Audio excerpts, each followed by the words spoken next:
السلام عليكم، ازيكم عاملين ايه؟ يا رب تكونوا بخير. النهارده زي ما انتم شايفين المنظر الوحش قوي ده، الهاموش اللي مالي الطبق ده. جالي هاموش بقى بسبب يعني عدم نظافة من البغبغان وشوية موز كده كانوا عندي، فالدنيا اتملت هاموش جامد قوي. قعدت ادور على وصفات، لقيت وصفات معظمها خل و... وليمون وسكر والحاجات دي، وكلها بصراحة طلعت فاشلة. الخلطة الوحيدة اللي لقيتها ونجحت معايا هي خلطة الخميرة والسكر، بس هي نجحت ان هي تجيب الهاموش ياكل ويطير. فما كنتش عارفة اعمل ايه، قعدت افكر قلت انا هزود لها حاجة عشان الهاموش اللي يقع فيها ما يعرفش يطير تاني. يلا بينا نشوف المقادير كده مع بعض.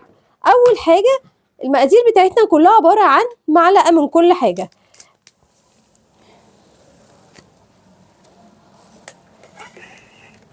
زي ما احنا شايفين معلقة خميرة، تمام.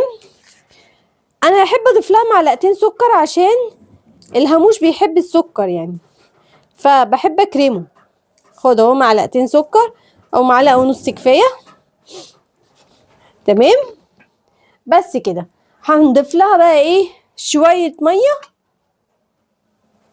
تكون دافية ما تكونش سخنة عشان الخميرة تشتغل، تمام.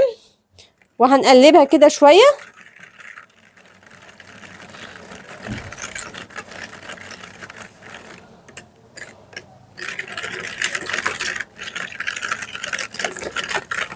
طبعا الهاموش بقى هيشم الريحة ويجي ياكل ويتبسط قوي. طيب هنعمل ايه بقى عشان ما يعرفش يطير تاني؟ انا فعلا لما جربتها كان بيجي ياكل ويطير. دي الخلطة اللي انا كنت عاملاها معاكم قبل كده في القناة، خلطة الصابون السائل. هحاول احط لكم اللينك بتاع الفيديو ده.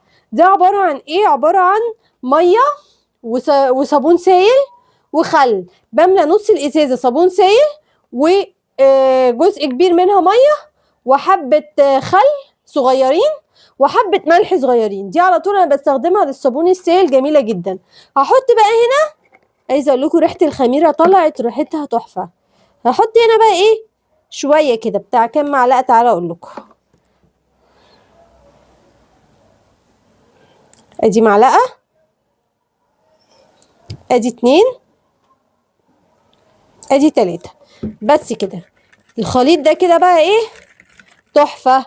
الهاموش هيجي ياكل كده من الخلطة، يجي يطلع مش هيعرف يطلع.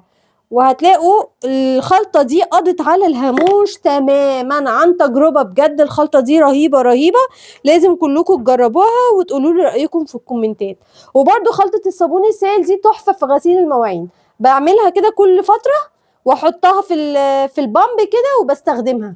بصراحة مريحاني جدا وبتخلي المواعين جميلة، والصابون السائل برضو ما بيلزقش عليها. جربوا الخلطتين وقولوا لي رأيكم فيهم. اشوفكم في فيديو جديد مع قناتنا افتكاسات. ما تنسوش اللايك والشير والاشتراك في القناة. سلام.